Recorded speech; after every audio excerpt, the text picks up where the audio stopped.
ఇంతకుముందు సహజంగా అన్నీ తినేవాళ్ళం, ఆకుకూరలు అన్నీ చక్కగా తినేవాళ్ళం, లివరు సక్రమంగా పనిచేసేది.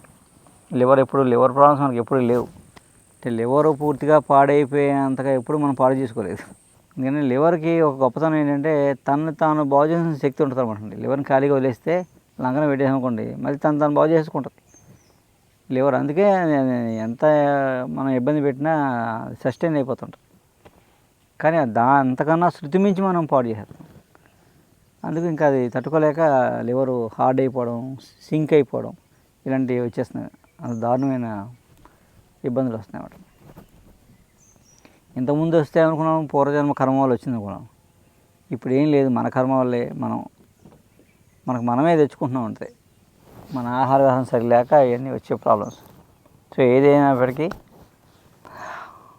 అద్భుతమైన ఆ కాలేయాన్ని రక్షించే మొక్క, అద్భుతమైన మొక్క ఉంది మన దగ్గర. అంటే అడవిలో ఉంది, ఇప్పటికీ గిరిజనులు తింటున్నారు. సో అలాంటి మొక్క ఒకటి పరిచయం చేస్తాం మీకు.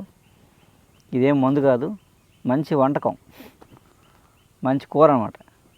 అలాగే ఆ చెట్టు పేరు ఏంటంటే అడవి దొండ.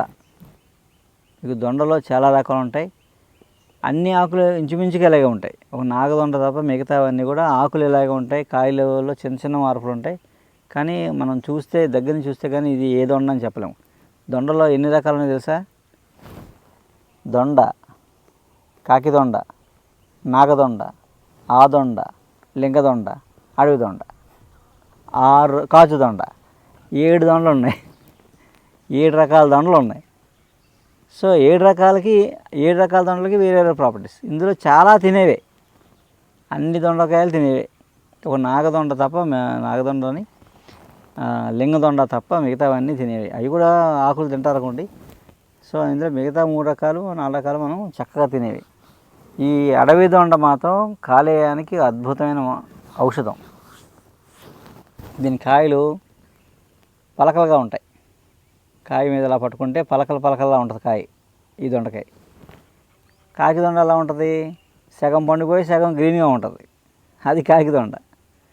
అలా మనం రకరకాల మామూలు మన దొండకాయకి చారులు ఉంటాయి, అలా మనం చెప్పచ్చు. కానీ ఈ అడవి దొండ మాత్రం పలకలుగా ఉంటుంది. కాయలు లేతకాయలు తింటారు, ఇవి కూడా కూర వండి తింటారు.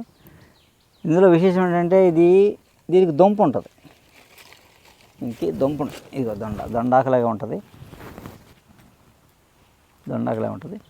ఇవి దుంపలు ఇంకా పెద్దవి ఉంటాయి. ఈ లేతవి ఈ దుంపలు ఇంకా పెద్ద లావుగా ఉంటాయి. ఈ శుభ్రంగా ఏం చేస్తారంటే దుంపని కూర వండి తింటారు అన్నమాట. ఇందులో పీచు పదార్థం ఉంటుంది, స్టార్చ్ ఉంటుంది, పిండి పదార్థం. అలా ఏంటంటే ఇది అన్నిటికన్నా కాలేయ సమస్యలకి అద్భుతంగా పనిచేస్తున్నట్టు. ఈ శుభ్రంగా చిన్న చిన్న ముక్కలు కోసి మనం కందకూరలో వండేసుకోవచ్చు. కందకూర అంతే కదా, జిగురుగా ఉంటుంది. అలా ఇది ఉడికిపోయాక జిగురుగా ఉంటుంది. అయినా సరే కందకూర ఎలా వండుతామో అలా వండేసుకోవడమే సింపుల్గా. మనం సంవత్సరానికి ఒకసారి తిన్నాం అనుకోండి, ఇక కాలేయ సమస్యలు రావు. లివర్ ఏమాత్రం చిన్న చిన్న డ్యామేజ్ జరుగుతున్నప్పటికీ వెంటనే అది రెక్టిఫై అయిపోద్ది అనమాట లివరు మళ్ళీ. అలాగే కాలేయ సమస్యలు ఆదిలో ఉన్నాయి, పోతాయి. అలాగే ఏదైతే ఇప్పుడు సిరోసిస్ అని, లివర్ ప్రాబ్లం అని, లివర్ ట్రాన్స్ప్లాంటేషన్ అని చెప్తారో, వాళ్ళు ఏ మందులు వాడుతున్నా సరే ఇది వారానికి ఒకసారి తిన్నారనుకోండి, మళ్ళీ ఆ లివరు ఎంతో కొంత పనిచేస్తాం. ఒక 50% అన్నా ఆ లివర్ ఫంక్షన్ మళ్ళీ బాగుంటుంది. లివర్ ఒక 30% బాగుంటే చాలు, లైఫ్ అంతా లీడ్ చేసేయచ్చు, ఇబ్బంది ఏమి ఉండదు. అలా ఏంటంటే ఈ కందకూరలా వండి తింటే మీకు మంచి. అలా అని లివర్ ప్రాబ్లం ఉన్నవాళ్ళు తినాలి ఏం లేదు, పిల్లలు పెద్దలు అందరూ తినచ్చు అన్నమాట. తింటే ఏమవుతుందంటే మంచి బలం, ఇది మంచి బలం, పౌష్టికాహారం, కాలేయానికి మంచిది, కాలేయ పనితనం పెరుగుతుంది. అలాగే కాలేయ సమస్యలు ఉన్నా తగ్గిపోతాయి, కామెర్ లాంటివి ఉన్నా తగ్గిపోతాయి. అలాగే సిరోసిస్ ఆఫ్ లివర్ అది కూడా దీనివల్ల మంచి పరిష్కారం ఉంటుంది అన్నమాట. లివర్ ట్రాన్స్ప్లాంటేషన్ చేయక్కర్లేదు. బ్లడ్ వామిటింగ్స్ అయితే లోపల బ్యాండింగ్ అది వేస్తారు, ఆ కండిషన్ రాదనమాట. అలా ఎలాంటి కాలేయ వ్యాధులు ఉన్నా ఈ దుంప కూర సంవత్సరానికి ఒకసారి తినచ్చు. ఇబ్బంది ఉన్న వాళ్ళు వారానికి ఒకసారి 4 వారాలు తింటే చాలు, ఎక్కువ తినేయక్కర్లేదు. ఆ కాలేయ సమస్యని బయటపడతాం. నమస్కారం. ట్యాక్సీ తోలుకుంటూ ఉండేవాడినండి.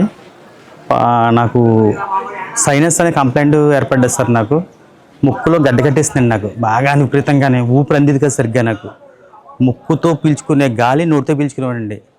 పాలకొల్లు ఏంటి హాస్పిటల్కి వెళ్ళానండి. డాక్టర్ గారు నన్ను స్కాన్ చేశారండి. లోపల స్కాన్ పెట్టి చూశారు. స్కాన్ పెట్టి చూస్తే అమ్మ నీకు ట్యాబ్లెట్ వల్ల తగ్గుతుంది, ఇది నువ్వు ఇమీడియట్గా రేపు నువ్వు అటెండ్ అయిపోవాలి, నాకు ఆపరేషన్ చేస్తాను, ఒక 40,000 తెచ్చుకోమన్నారండి నన్ను ఆపరేషన్కి. ఈ సైనస్ ఆపరేషన్కి 40,000 తెచ్చుకోమన్నారు డాక్టర్ గారండి. నేను నెల రోజులు కూడా ఏ పని చేయకూడదు, రెస్ట్ తీసుకోవాలి. నేను ఉదయం లేచి ట్యాక్సీ తోలుకుని నేను జీవనోత్తం గడుపుకునేవాడిని. 4 రోజులలాగా బాబు అని ఆలోచించుకున్నాను సార్. నేను పాలకొల్లు నుంచి ఒక నవాబు గారు ఒక లైన్మెన్గా తీసుకొచ్చారండి. కిరాయికి అడుచుకున్నారు ఆయన నన్ను. ఇలాగ రాజమండ్రి దగ్గరికి ఆదాడ వెళ్ళాలి బాబు అంటే కిరాయికి వచ్చాను సార్. నేను వస్తే దారిలో చెప్పాను నవాబు గారికి, నవాబు గారు ఇలాగండి నాకు ఇలాగ సైనస్ గడ్డ కట్టేస్తుందండి ముక్కులోని, రేపు పొద్దున ఆపరేషన్ చేయించాలంటున్నారు, మరి నాకు ఏంటి సార్ అంటే అప్పుడు డాక్టర్ గారిని చూపిస్తానని చెప్పేసి డాక్టర్ గారు చూపించారండి. చూసారు, రవివర్మ గారు చూసారండి. ఫస్ట్ నెల ట్యాబ్లెట్ ఇచ్చారండి నాకండి సైనస్కి. ఆ నెల రిలీఫ్ అయ్యింది కొద్దిగానండి, రిలీఫ్ అయింది. ఊపిరి అందుకుంటుంది నాకు, అంటే నోటితో పీల్చుకున్న గాలి ముక్కుతో పీల్చుకుంటున్నాను, లైట్గా వచ్చిందండి. కంప్లైంట్ క్లియర్ అయిపోతుందని చెప్పేసి ఇప్పుడు దాకా మొత్తం క్లియర్ అయిపోయింది సార్ నాకు సైనస్ అంతా. దాంతోపాటు షుగర్ కంప్లైంట్ మళ్ళా నెలలో చెప్పానండి సార్కి. షుగర్కి 2 పూట్ల ట్యాబ్లెట్లు వేసిపోయానండి అండి. ఉదయం సాయంత్రం 2 ట్యాబ్లెట్లు రోజును.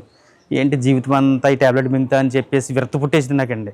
జీవితం మీద తింటాను ట్యాబ్లెట్ ఏంటి బతికేంటి అనిపించింది.